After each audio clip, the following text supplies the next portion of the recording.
This is the Millcreek Government Channel. I'm Judy Zelina, and you are going to enjoy today's show. We are out here filming at beautiful Presque State Park. So join me as we talk to some of the different staff members, learn about all the programs that they have in the works for this year's spring and summer season.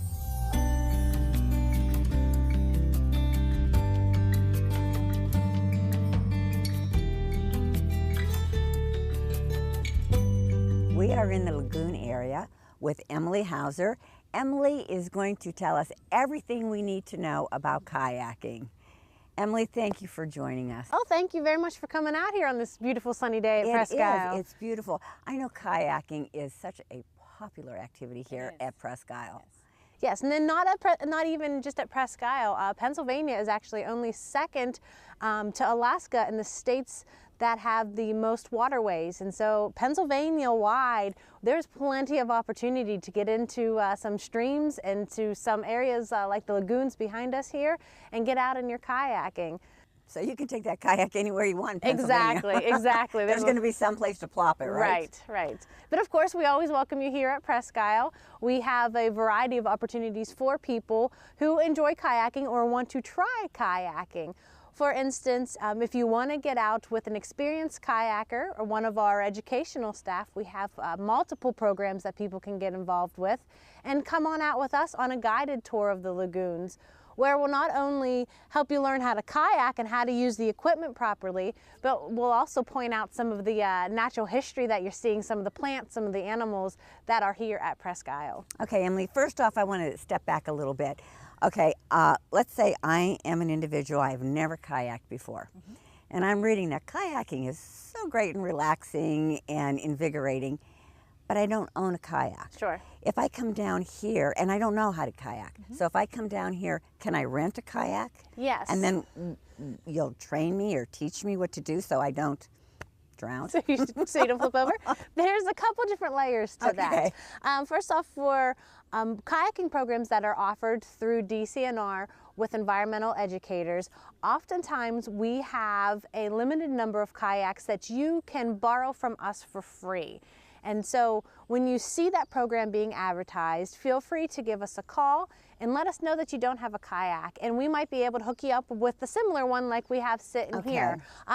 Ones that are pretty basic kayak that are just a good average kayak for a beginner to try out, and we will set you up with not only the kayak but all the equipment, the safety equipment that you would need, the paddles. And if it's during a program, we actually will give you a little bit of instruction. The majority of the educators here are actually certified. They're ACA certified, which is the American Canoe Association. So they went through a rigorous training to not only learn the best way to teach people how to kayak, but also the safety, a couple of the techniques, and just how to be out there and have some fun. Okay, you talked about safety equipment, because of course you're going to need some safety equipment. I know I would. Yes. Tell me, what are the basics that I'm going to need, especially like the first time or really any time you get in a kayak? Yeah, sure. Anytime you get in the kayak, you really do need to keep safety in mind.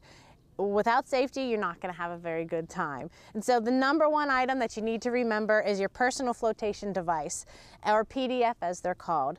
And the Fish and Boat Commission puts out the rules for all boats, including kayaks and canoes, and that says that each person needs to have a PDF with them. And there's different types. This is just your basic one for kayaking, really easy. Zip down the front, put it on over. It doesn't impede your moving any, and so it's comfortable to have you on. If you are an adult, you just need to have this on with the kayak with you. You're not required to wear it, although I think it's the best thing to do. Okay. Children, however, are required to wear these at all times as long as they're in a boat. Okay. And so that's number one, is your personal flotation device. That's going to help you out a lot. Right. If you're doing any kayaking that is going to be going into the nighttime, you want to make sure that you have a light. And there's all sorts of different types of kayaking lights available to you. This is a basic one that just, of course, suctions right onto it there. You can turn that on, and you're going to be able to be visible to the other people that are out there on the waterways there. Good. Yep. And you have water. Why do I need water? Oh, definitely. Beyond your equipment that you want to take, yes, you're going to get thirsty. You're going to be out there surrounded by all that water, and it's a little bit of an exercise, a little bit of a workout to kayak. And so most of the people, of course, go out in warm weather also. So making sure that you have plenty of water with you and drinking that water periodically as you go along is a great thing to do. Okay. You have a light back here. It's got red and green. Obviously, it's not for Christmas. What's this for? This is not for Christmas, no, although it is decorative. This is just another type of light beyond the basic standard white one. The red and green are marine regulation lights, and so you can attach this right onto your kayak, and it's just going to give those other boaters that are out there with you another sense of where you are at. Okay. And if you come to our programming, we have all of these for you to borrow as well. Oh, whether you're great. borrowing our own kayaks or having your own, we do have a supply of these that you can borrow from us, because I mentioned us doing programming, but we have two types of programming. This summer, starting in May, we're going to be offering two types of kayaking programs. One during the day in the morning, so it'll be similar like it is today, but we also have evening when we go out when the moon is full and the sun's starting to set, and it's just a great time to be out there in the water. I think it would be, that would be wonderful. Yes. Relaxing. What a great way to end your day. Right. And even start it. Now, you talk a lot about the nature along the way. Sure do. And the history, but of course the nature along the way. You happen to bring some of the nature along the way with you. What are some of the things you're going to see out there, Emily? It's not a naturalist talk without us bringing our naturalist items here. So yes, the lagoon area is a wonderful area for wildlife. It's slower moving water so that the wildlife have the ability to sort of come back here, set up shop. It's a great place for them to find food. And so a few of the things that really catch people's eyes when they're out in the lagoons is first our turtle population. And on Presque Isle, we have a variety of turtles, some very large, like this one is the snapping turtle. The lagoons is a wonderful place for him. You may not see this entire turtle in the lagoon system, but you're going to see his head popping up through the water as you're kayaking, so it's great.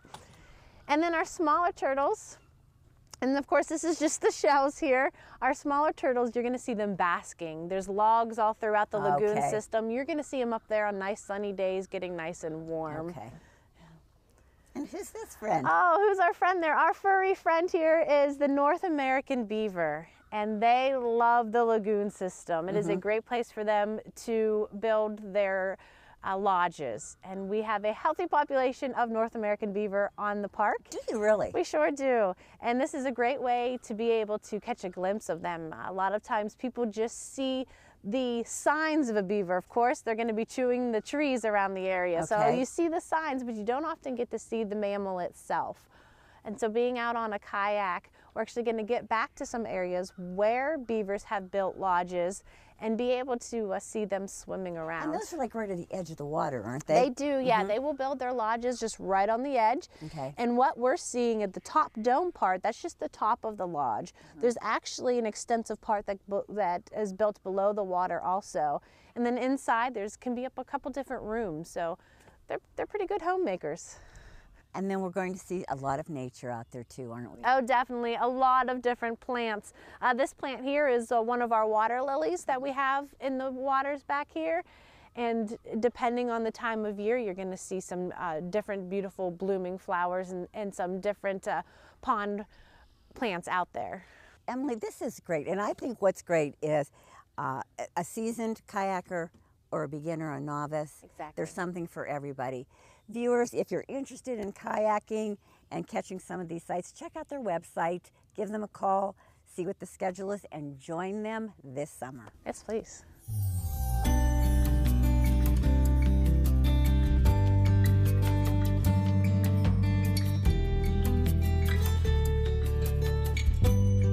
We're here with Brian Gula. Brian is a very familiar face here on the park. In fact, we were talking, Brian, you've been here for how many years now? Well, I've been, this is my 15th year here at Presque Isle. I started here back in 2001. And you've seen a lot of changes, I'm sure, through the years. Oh, you know, Presque Isle is one of those places. It's ever-changing. And yeah, I feel lucky every day that I work, come to work at Presque Isle.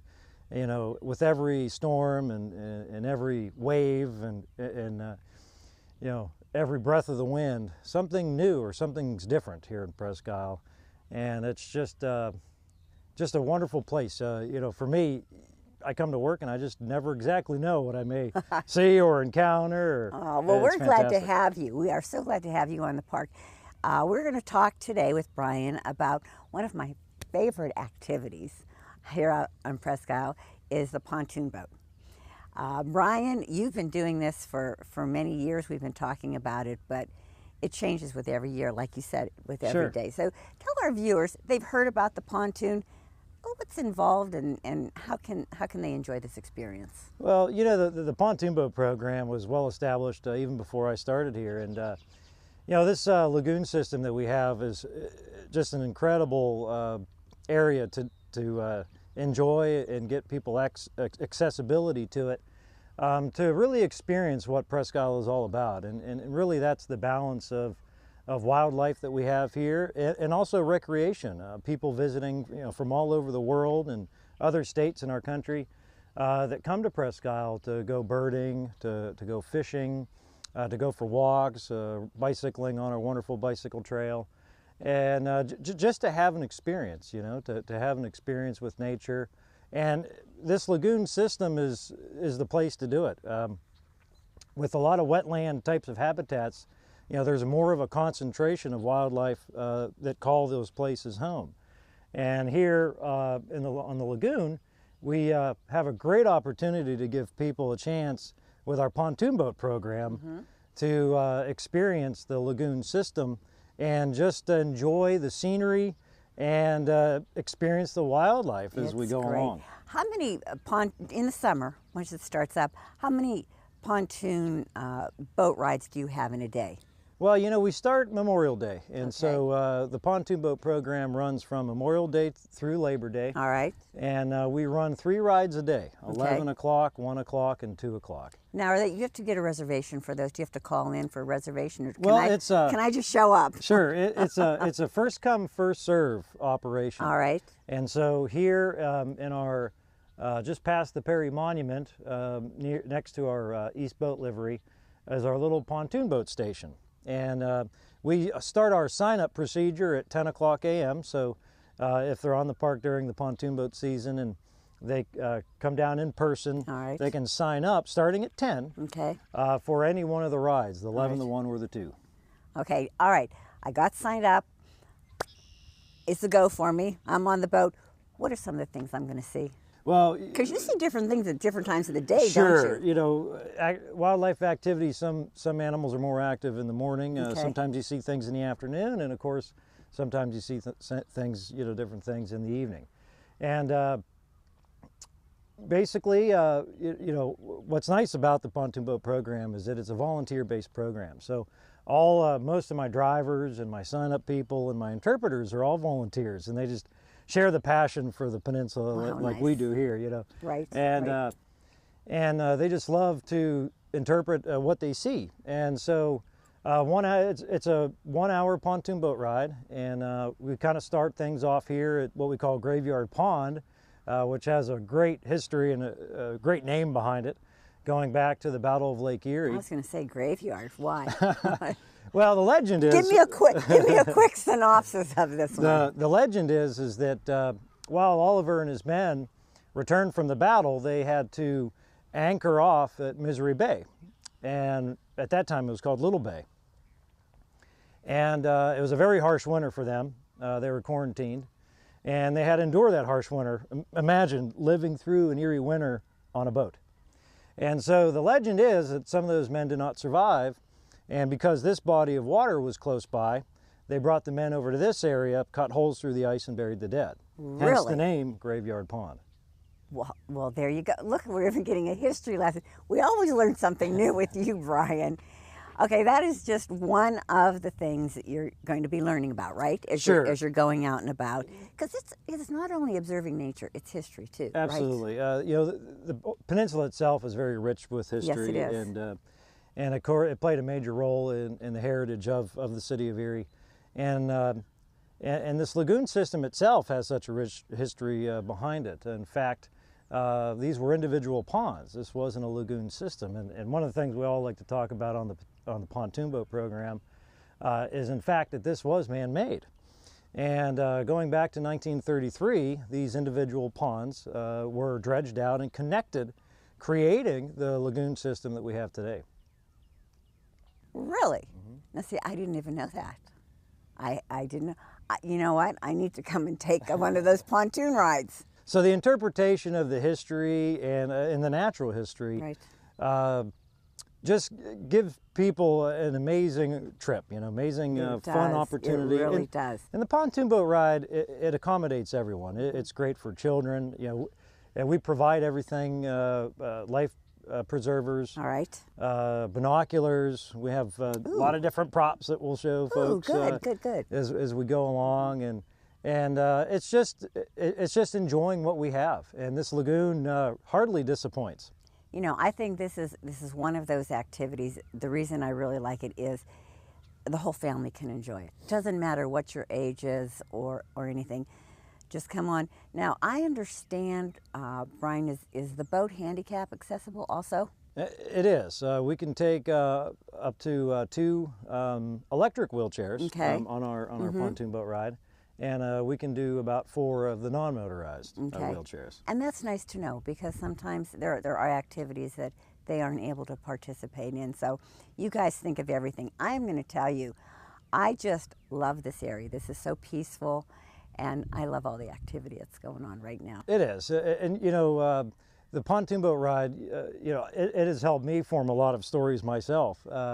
Just taking the public, no, sharing, starting out a normal day and taking the public, along the trip, and then all of a sudden, we've experienced things like an osprey just coming down and catching a largemouth bass, right in front of the boat, with a full boatload of people on board. And we've had beavers swim, within feet of the pontoon boat and slap their tail and splash some of the people on board, almost like at SeaWorld, and this nature just does its thing. And that's another great thing about the program, is that folks get a chance to see wildlife really in their natural setting, and the importance and the value of our natural resources. Okay, now, is there a charge to partake on the pontoon boat? Well, that's the best part. It's a free program. It's free. It's a free program. It is free. You can come out, enjoy some history, some nature. Brian, thank you so much. Viewers, you have got to come and bring the family, or even by yourself. Come out and enjoy the drivers. I've met some of them, some of your drivers of the boat. Great crew. You really have a great crew working with you. And you know what? Don't limit yourself to one ride. If you can, take as many rides as you can in the summer. Like we said, morning, afternoon, evening, you're going to see something different. That's right. Okay, Brian, thank you so much. My pleasure.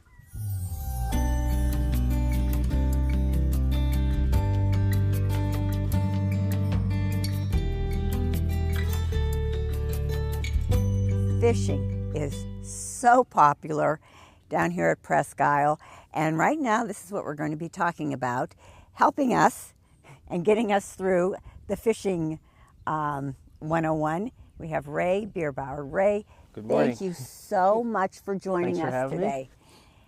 Me. Now, there are a lot of fishing programs you have going on, really actually starting in spring and all through the summer. Yeah, well, we fish almost 12 months a year out here. They do winter, yeah. We go through the ice in the winter time when we have her. So, That's right. But the springtime can be one of the best times to fish because of everything's kind of waking up, obviously, and you got the fish coming in to spawn. So you got a really big variety of fish to come in. And with Presque, you have such diverse habitats around here that you can really catch a lot of different fish and have an opportunity to try a lot of different techniques and equipment to catch them. Now, you have a lot of different programs we were talking about throughout the year. One thing I do want to let our viewers know. Okay, here for instance, I want to come fishing. I've never fished before, but I think this is going to be a fun thing to do. I don't own a fishing pole. I don't know anything about it. Where do I start? Well, we are part of the Rod Loaner program with the Pennsylvania Fish and Boat Commission. So you can stop up at the Tom Ridge Center. Our hours are 10 to 6. Stop in at the front desk, tell them that you would like to borrow a fishing pole, and we have some small tackle boxes. We just need a copy of an adult driver's license, and we have a variety of poles, so if there's a few of you in your group to loan you, and we'll give you the poles and a small tackle box with all the stuff you'll need except for the bait.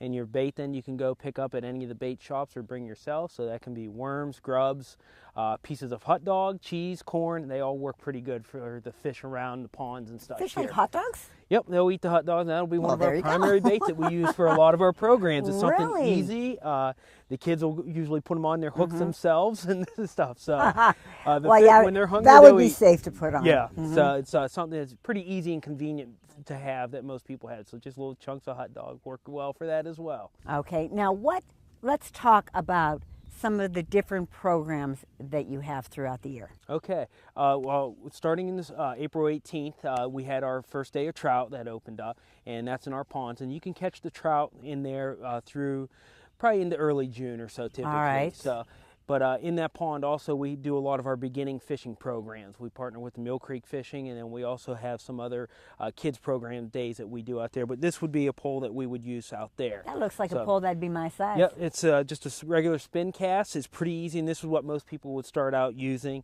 It's got our strike indicator or bobber on there and a small hook. And we would use this for a lot of our beginning program fishing as well. So. And you put bait, then you would put your little hot dog? Yep. Or worm? Worm, hot dog, or grub, whatever you want, corn, cheese on the hook there, and drop her in the water. I like cheese too much. They can't have my cheese. Yeah, So they like it too. Yeah, well, I can guess why. So we do a lot of those we use that kind of gear a lot of times at the Rotary Pavilion. And then we started some new stuff with our new pontoon boat that we have. All right. We take a limited number of folks out into the bay to do some fishing out there off the boat. Really? So it's something that was pretty popular last year and very successful, I think. You get different fish, obviously. You're in different water, but this is kind of a setup that we would use out there. Crappie or perch rig, whatever you want to call it there. And this has the ability to have up to 2 hooks on this pole. So you sink it all the way to the bottom until the weight hits the bottom. So you use different gear for like different areas and different fish? Yep, different fish. So that's one thing that we really stress. So this is not necessarily more advanced, but this is another step up from something like this. Okay. So this was what a lot of the perch fishermen use out here as well. So when they're out on the lake, this is a kind of a setup that they're going to use, maybe even up to 3 hooks on here. And you would put similar baits on here. We would even use minnows when we're out here, because the bigger your bait, the bigger the predatory fish that you can possibly catch with that. All right.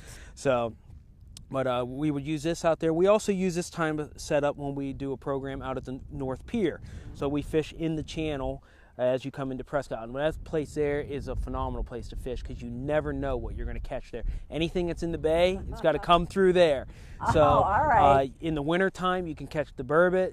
It's a real popular spot for bass. All your different bass are in there, rock bass, smallmouth, and you can even get into some of the sheep's head, which are a fun fish to catch. Not one that I'm aware of many people eating, but when you catch a big one, they put up a pretty good fight. I've seen them strip the line on many of our poles before, but the kids are smiling when they pull that big fish in. It's a great picture, doesn't it? Yes, it does. Yes. So, and then we do some. This is a steelhead pole here in particular, so we do some steelhead fishing programs. Right. And we'll also use these out at the North Pier too, a little bit longer pole to help catch those bigger fish. This is something that would be for a little bit more for the older kids that we work with, or adults. It has a spinning reel on it, which with the little guys it tends to make a little bit of a mess sometimes. Now this rod looks a little bit different. This one is different. This is a fly pole, a fly fishing pole. Okay. And what this is you're using baits that are called flies that mimic live food in the water. So these are usually tied out of metal or feathers and beads and threads. They're real flashy, some of them. Some of them sink, some float. They're made to look like the critters that live in the water. Oh, okay. And you're throwing these out, and some of them, like I said, will sink or float, and you're trying to mimic those animals that live in the water and present it in such a way that the fish will strike it dead. Okay. So a little bit more of an art form with this, one that I'm still working on myself. But you're trying to present the bait out there, and we got some new co-workers currently that are fly fishermen, so we're doing a little bit more of the fly tying as well as the fly fishing skills opportunities. Now, Ray, some of these programs, is there a charge on them? Some of them there is a small fee, $3 to $5, and with that fee, though, it would cover everything you need. We have the poles, we get the bait. You are not required to have a fishing license when you're registered with one of our programs. You're covered under our fishing licenses and as a program. Okay. So some of the programs that have a little bit more involvement, such as a boat and stuff, there might be a small fee with that. Okay, I do know our Parks and Recreation, the Millcreek Parks and Recreation, has a program, a fishing clinic for kids. Yes. And there's no charge on that, Correct. correct? Correct. That's a partnership with us and as well as the Sons of Lake Erie. So Right. that is a really great program. Yeah, where because the kids, they teach these kids, I mean, Yes. even like, there's so many even inner city kids who have never even been out here. Those programs are great too, because we call the Smart Angler program, where Right. the kids spend some time learning what it is Yes. to respect the resource and also to help others and Right. get the skills. And then they do a lunch, which is the hot dogs from the Sons, and then they go fish for a while with all of us as well. And So, the leftover hot dogs they can use as yeah, bait. we take the bait over and show them, and they can't believe that they're using hot dogs for bait. So, There you go. you don't have to have all that fancy equipment. You know, sometimes I don't know what I got invested in tackle, but sometimes just a worm or a grub works really good. And then, of course, you've got a tackle box, Yep. which I have no idea what any of that means, but Ray does. Yep. He knows what all those pretty little colorful things in there are for. Yep. And that's for different fish. Yes, this one here kind of a little of our go-to thing for stuff. It's got some of our different size Okay. hooks, bobbers, sinkers, and a little bit of the bait. But most of the bait that we use is either the live bait, so the worms and grubs, and Okay. stuff, or we'll get hot dogs. So Okay. we got some of the power bait and stuff in there, but it's something we try. You never know what the fish are going to hit on. So when Right. we do these programs, we kind of use the shotgun effect, where the kids are trying a variety of baits until we find something that works, and then that's what we're going to go. And they have a ball. Yes, They have a yeah, ball. And you know what? This fishing program, the fishing programs you have, it's not, all of them aren't just for kids. I mean, it's for all ages, isn't it, Ray? We just did a program for adults to teach them how to steelhead fish. So we do anywhere from the beginning, the kids, all the way up through the adults, and even the experienced anglers. Some people, that you never know, you pick up a new tip or something Exactly. on how to do something. And we're always learning, too, from these people that participate Exactly. sometimes. So if they want to know about these programs, all they have to do is just check out the website. Website stuff is also on our Facebook page. Our supervisor puts stuff up when we have programs coming up as well. Some of our fishing programs, we are limited in our capacity, so we do have most of those require registration with that as well, and that you would call in to do that. Okay. Ray, thank you so much for joining Thanks us, for having us. giving me a little fishing lesson here. You never know. I might come back and try it. I'm not saying Hope that to I see will, ya. but you never know. But Ray, thank you. If you want to learn more about it, check out the website and be sure to like them on Facebook.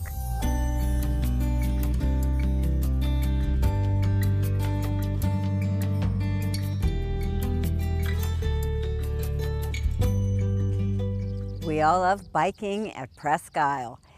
Everywhere you look, especially in the summer, you've got bikes on the road, on the trails, and they've got some great programs for anyone who wants to bring their bike down here or even rent a bike. And here to tell us about all of these programs, we have John Laskos. John, thank you. We're always talking about something different when you and I get together, huh? We are, that's true. Today it's bikes. Today it's bikes.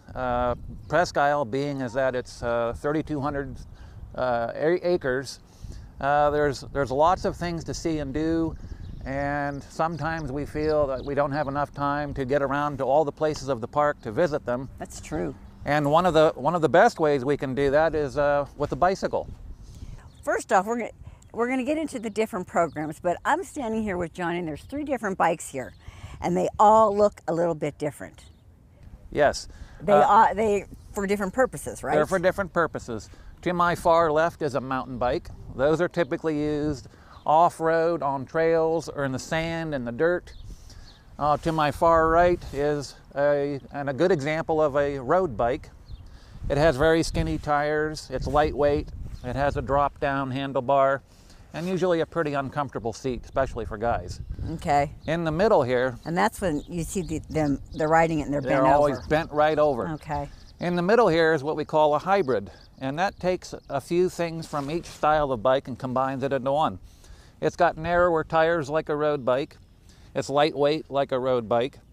But like the mountain bike, it has flat handlebars, a much more comfortable seat, and this one gives you more upright riding position to reduce the stress on your lower back. Okay. And these particular bikes you were telling me are staff members' bikes?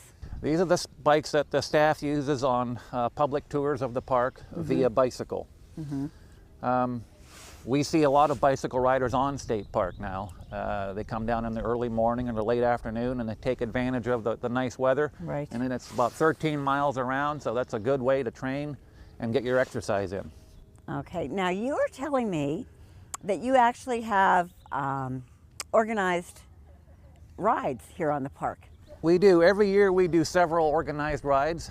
This year we are pleased to have a group from Erie called Bike Erie join us on these rides.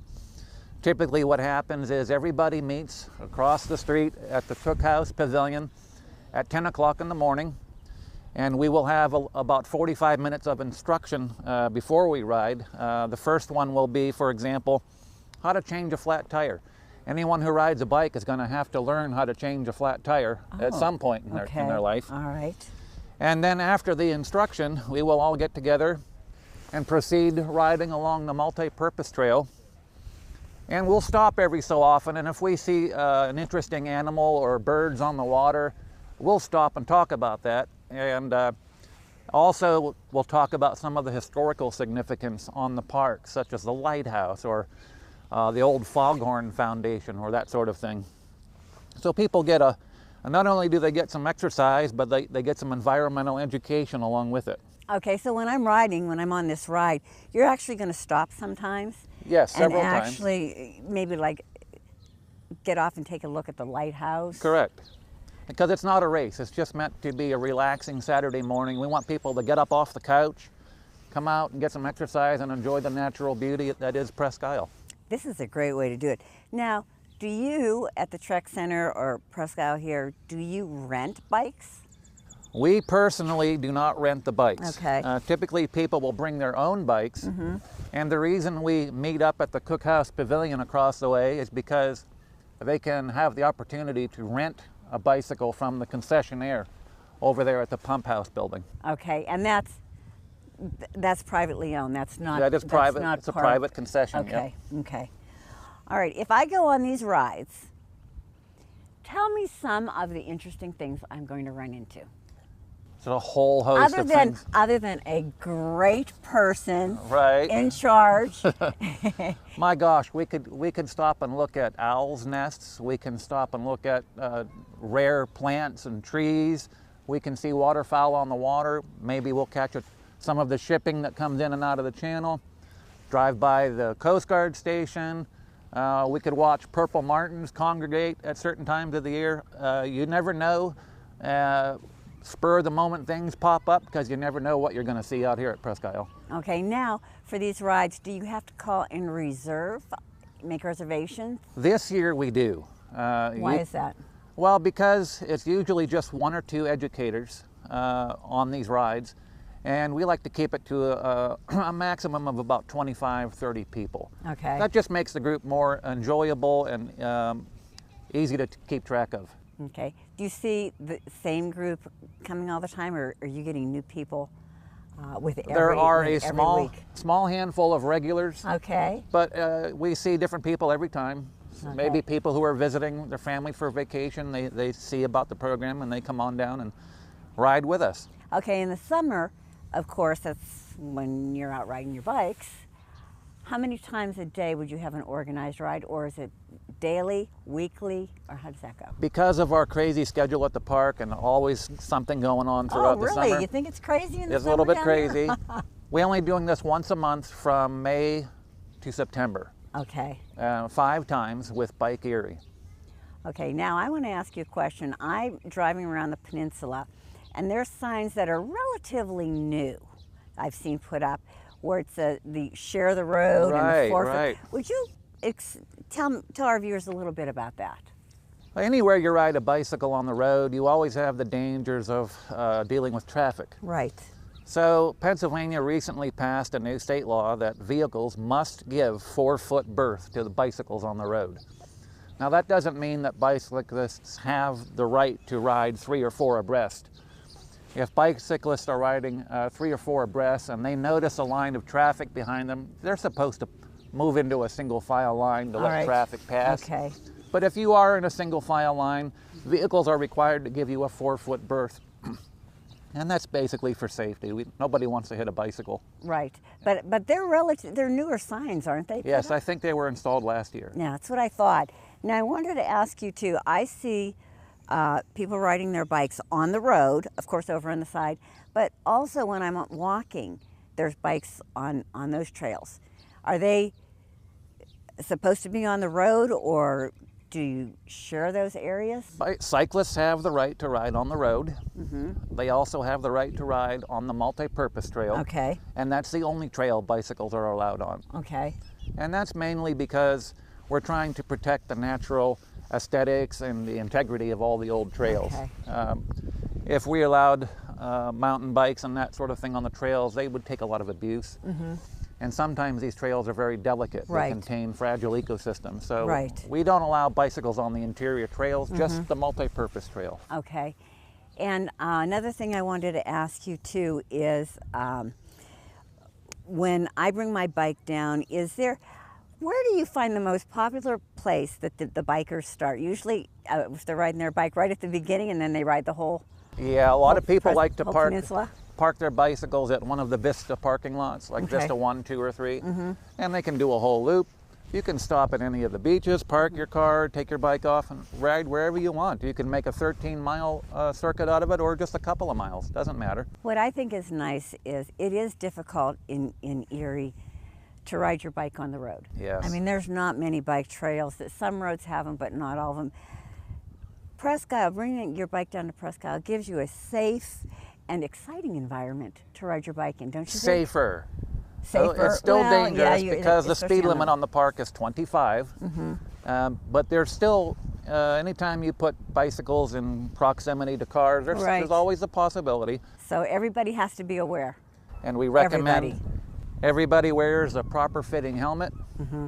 And it's mandatory actually for children under the age of 12. Right. Adults have the option, Mm-hmm. but for me, I will not risk falling off I and wouldn't hitting either. my head. So I always wear a helmet. It's always smart to wear an orange or yellow colored vest. So you're visible. Gloves Okay. on your hands in case you fall. Okay. You don't want to skin up your hands. That sort of thing. Just common sense. All right, John, thank you so much for giving me some education on riding my bike in Presque Isle. And if anyone has any questions or they want to sign up for one of the rides, check out the website, give them a call. Correct. We can visit www.trekpi.org. Mm-hmm. There's a drop-down calendar of events, Okay. and we try to keep up to date on posting all of our events on that calendar. Okay. And you can also call the park office at 833-7424. Thank you. And we'd also like to thank a local bike shop, if I may. We have our own fantastic bike shop here in Millcreek, Competitive Gear. They sold us all of our bikes in recent years. They're also fantastic about helping us with the maintenance and the upkeep. Okay. And fabulous people, very supportive of the park. They even donated a mountain bike last year for me to raffle off in a bicycle rodeo for children. Well, there you go.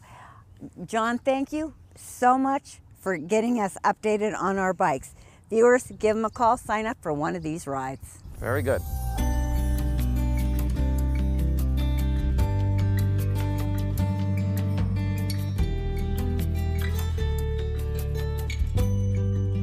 Jared McGarry is joining us now, and he's going to be talking about a program that has become very popular down here in Presque Isle, and it is the campfires on the beach.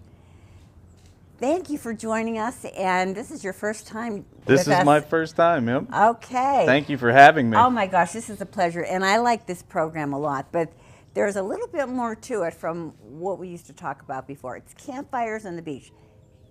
What's involved? Well, basically what we do is we schedule a day in the summertime, usually about once a month. We go out to Beach 11. We set up whatever programs we're kind of feeling for the week, just depending if there's a big migration of birds or fish coming in, or if there's a lot of mammal activity. We just kind of set up for what we want, and that's what we got behind us here. We have a shot of an owl, some of the Dutch oven cooking that we like to do, as well as some of the fish talks that we like to do. And it's just kind of whatever we're feeling for the week. Everybody has a different interest, but we all are so well versed in all the different species of animals and birds and fish. and just what's going on in nature, that we all really enjoy just doing whatever we come up with. Okay, so do I have to sign up for this, or is this something I just show up at? Well, it just depends. Most of the time they're free, and most of the time there's no registration involved at all. If we do some of the cooking programs, so if we do some of the Dutch oven cooking or some of the wild edible classes, we do require a sign up, and usually a small fee just to cover the costs of the ingredients and things that go into it. But most of the time you just bring a blanket, bring a lawn chair, and just come on out to the beach, and it's at Beach 11. So, but there's usually no registration, and which makes it nice, because we've had over 200 people show up to these events just in one night. So. Okay. All right, I'm coming down, Jared, and I've got my little lawn chair, and I'm ready to roll here. So I'm sitting there in front of the campfire. What's going to happen? Well, a lot of things can happen, and that's what kind of makes it unique and fun. We can start out talking about fish, and then all of a sudden see an eagle fly over, and then that's our point of focus for a little bit. So you'll get the campfire, and there's also a nature talk involved. Absolutely, yeah. It's not just, we don't just build a fire and just sit by it, although that is very relaxing. I'm one of the people who really enjoy the sound of a campfire. But what we do is we start the fire, obviously. People come out, you just kind of make a circle around the fire so everybody can stay close, get warmed up, and then we start our talk. And usually there's probably 3 or 4 of us that do this. Okay. So everybody takes about a half hour to speak on a subject. At the end, we answer questions, and even sometimes we even bring out s'mores for the kids so they can even make graham crackers and the s'mores, and they really seem to enjoy that. Now, what time it's in the evening, isn't it? Correct. Yeah, we usually start when it's still light out, Okay. and in the summertime, usually it gets dark around 9 o'clock. So a lot of times we'll start these programs anywhere between 7:30 and 8 o'clock, just so it's still light whenever we're out there. But then we transition so it goes into the dark, because you can hear owls hooting out there. You can hear a lot of the coyotes making their howls, and it's just, you never know what you're going to hear at nighttime, and it gives the visitors some different aspect of the park. Because you can drive around here at nighttime, but you can't really get out of your cars. So it makes it nice because we can see what's out here at nighttime, and we can also hear what's out here at nighttime on the beach. I bet you have a great following, a lot of people. We do. We usually get a lot of our volunteers that come out. We see a lot of them, but we get a lot of regulars. People really look forward to this, and even if there is a registration, our regulars are always the first ones to sign up because they really enjoy it. But for the most part, we try to keep it so it's free, no registration, so anybody can come out. But yeah, we usually get, some familiar faces pretty much every time that we do these. How nice. You made mention of the edible plants or the cooking here. What would be some of the things that I would be able to find on the park that I could cook and eat? Oh, there's actually quite a few things, right? Well, yeah, in your book. Right. There is a plant out here that we like to make tea out of, and that's called staghorn sumac. Now, it's not poison sumac, because when we always say we make sumac tea, everybody's like, wait, you make tea out of a poisonous plant? No, we don't. And we don't actually can ask people to do this. Okay. That's why we put the class on, so we can show you what the plant looks like, all right, what we're actually eating. Same thing with mushrooms. We do mushroom edible classes out here, and it's the same thing. So. Okay. And then there's a little coffee pot. And I, of course, asked you if you were going to make me coffee. And you told me, no, Judy. What do you usually make to drink? So this is actually one of our more popular things. This is made from staghorn sumac, which is something that we have out here at the park. Usually a big, tall, almost looks like a tree, but it's like a tree plant combined, and it has a big, giant cone on the top of it that's made, that has like a bunch of little red, tiny berries on it. We will take it and we'll pour it through a filter, and it actually tastes a lot like cherry Kool-Aid. Really? Yeah. And oh it's my a gosh. popular one with the kids. Also, sassafras is another thing that we have out here that All we right. like to make. We like to make a tea, or you can actually make a kind of a root beer out of it. Okay. And when we do these classes, we will go over, what everything looks like. We'll go over how to prepare it, what to do with it once you have it, and then how to actually make whatever you're drinking or eating, either one. I think that would be an interesting class, but also I think even just to sit around and talk about there might be a little bit of a history lesson maybe. Absolutely, yeah. We do a lot of the history out here because this park is so rich in history. And what's nice is that a lot of times we interact with the visitors that come. And sometimes they have a story about, you know, they remember the way that it was out here at one time, or they remember seeing an animal or a bird or a fish or something out here. And it's really nice because, you know, not only do we get to talk about, you know, all this great stuff, but they get to share their experiences that they've had out here at the park. And it makes it for an interesting night usually. Well, I think that makes it rewarding for both ends, don't you think? Absolutely, because then it's not just us up there standing, you know, talking for 45 minutes straight. It's you're getting interaction with people, and it makes the night go really smooth. Okay.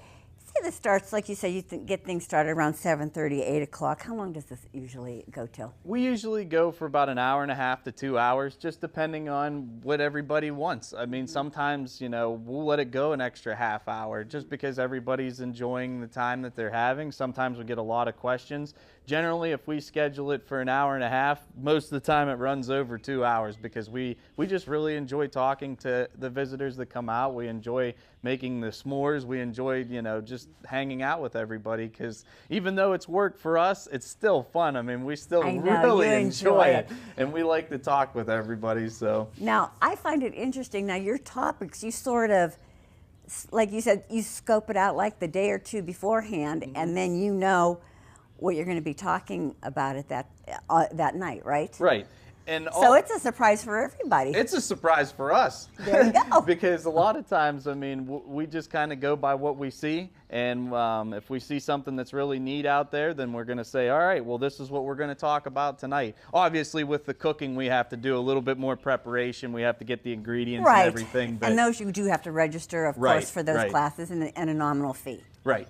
Yep. And it's usually, it's like $3. And I mean, that's very minimal. It is. As far as, but like most of the time, I think last year we did that. We did one with the cooking and we had 75 people that were registered for it. It filled up in like a day.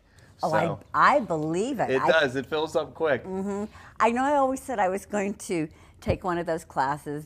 I just think it would be interesting. It definitely is, and I would encourage a lot of people to come out here to this program. The one thing that I do not encourage is starting your own fires on the beach because we have special permission to come out and do this on Beach 11. But if you would come out with your family and start a fire on the beach, probably be a really bad idea. I think that would be a real bad idea. You know what? Thank you so much, Jared. This program is great. Viewers, for more information, how can they find more information on this? We always have a monthly flyer. All right. We have, if you give us your email address, we send emails of the monthly flyer, and as well as calling into the Tom Ridge Environmental Center and just asking one of the people at the front desk, and they'll be more than happy to tell you all the details. When the campfire on the beach is. And those s'mores. Oh, yeah. Got to have those s'mores. Absolutely. That just kind of throws the whole night together and makes everything combine well. It makes it a good night. Jared, thank you so much. Hey, I'm looking forward to it. I appreciate it. Thank you. It was a pleasure meeting you, too. It was a pleasure meeting you. Thank you very much.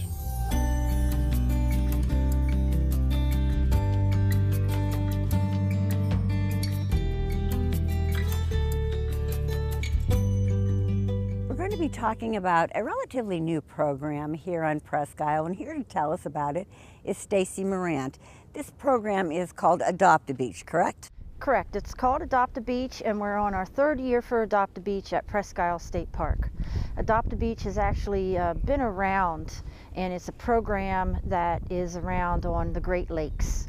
And so one of our co-workers here decided that it was something that we should be doing at Presque because of all of the beaches that we have here. I think that is really an interesting concept. Now, Adopt a Beach, is this like a family sometimes does this, an individual, an organization, or could it be any or all of the above? It can be all of those. So what happens is you, let's say as a family, you decide that you want to adopt a beach, and there's a special beach that maybe you really like, let's say Beach 11.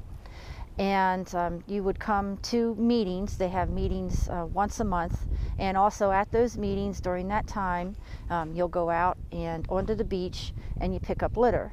Now, the unique thing about this is it's not just picking up trash at a special beach. It's also actually takes into consideration, they take wave length. They do studies on that, and they actually take water samples and do algae sampling and bacteria sampling.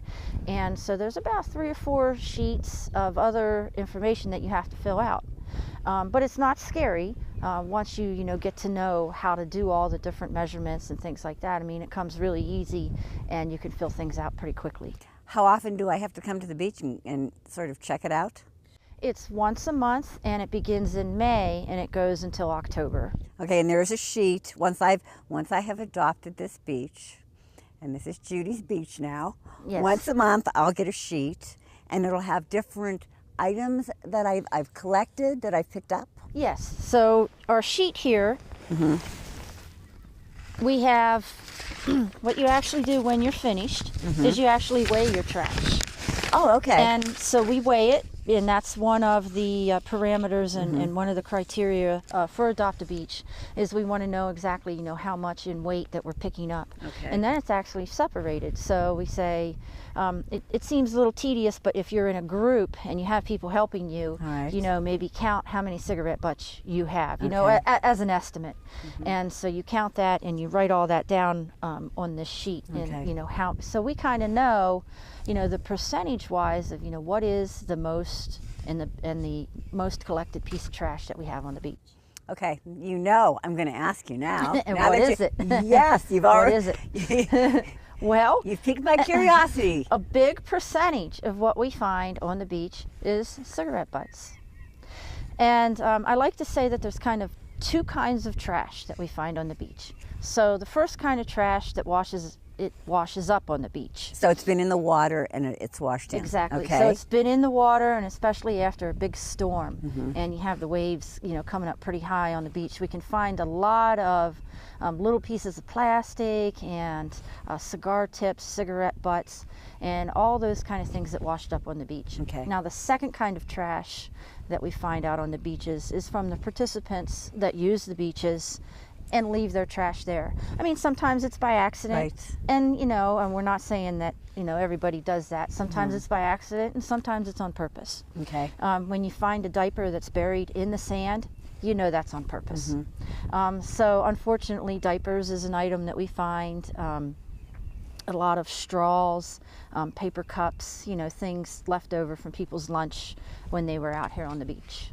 Okay, now cigarette butts are a problem, but you have tried to help alleviate this problem by putting in different areas these cigarette butt dispensers, and I believe it was through Recycle Erie and Environment Erie.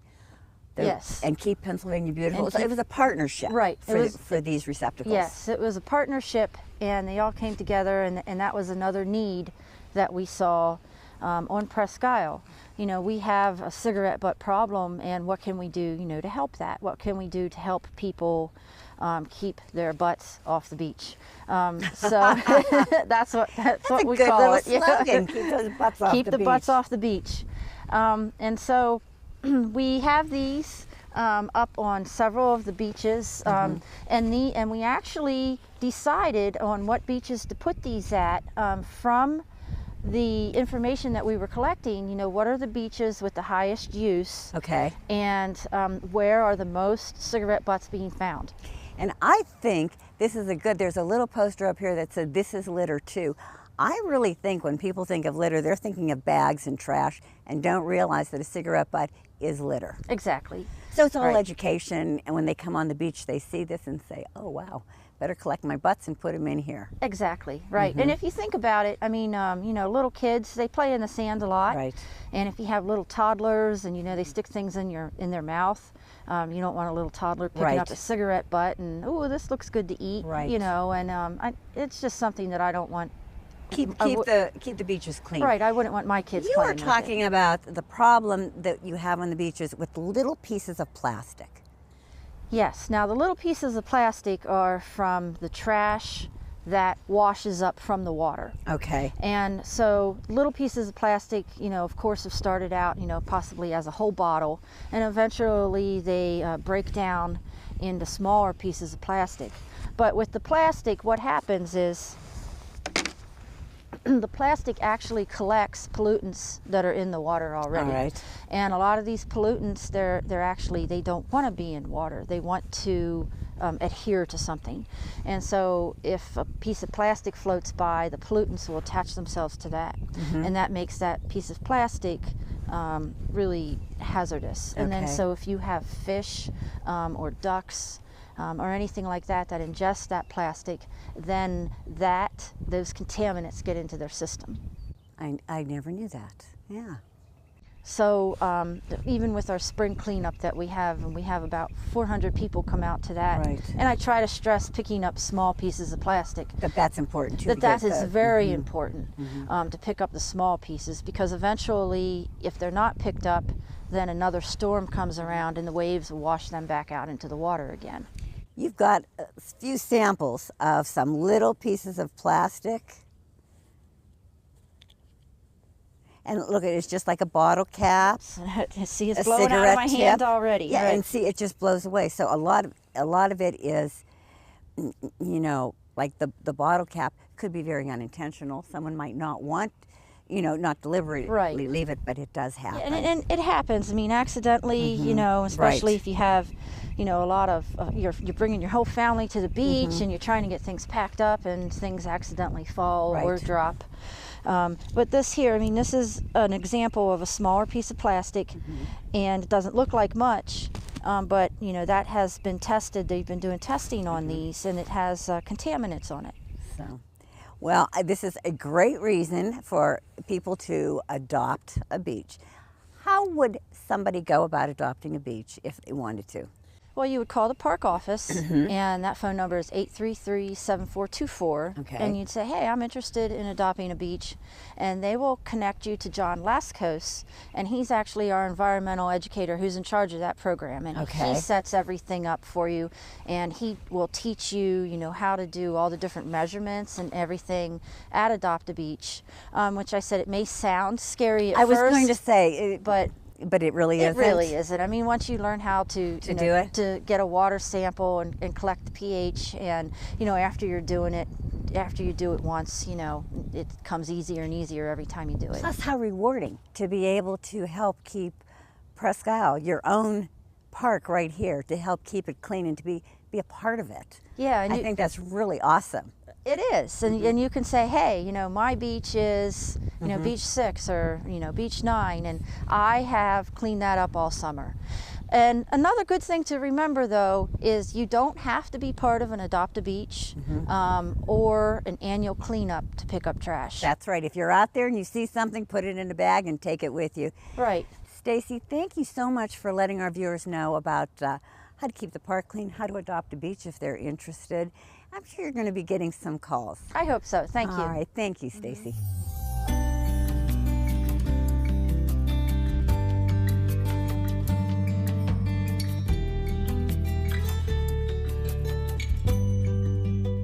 There you have it. Something for everyone. There are great programs, great activities, great classes. So come on down, join us at Presque, see what they have to offer right here in your own backyard. Thank you for tuning in to the Government Channel. Till next time, have a wonderful day. And also, don't forget to get out and play.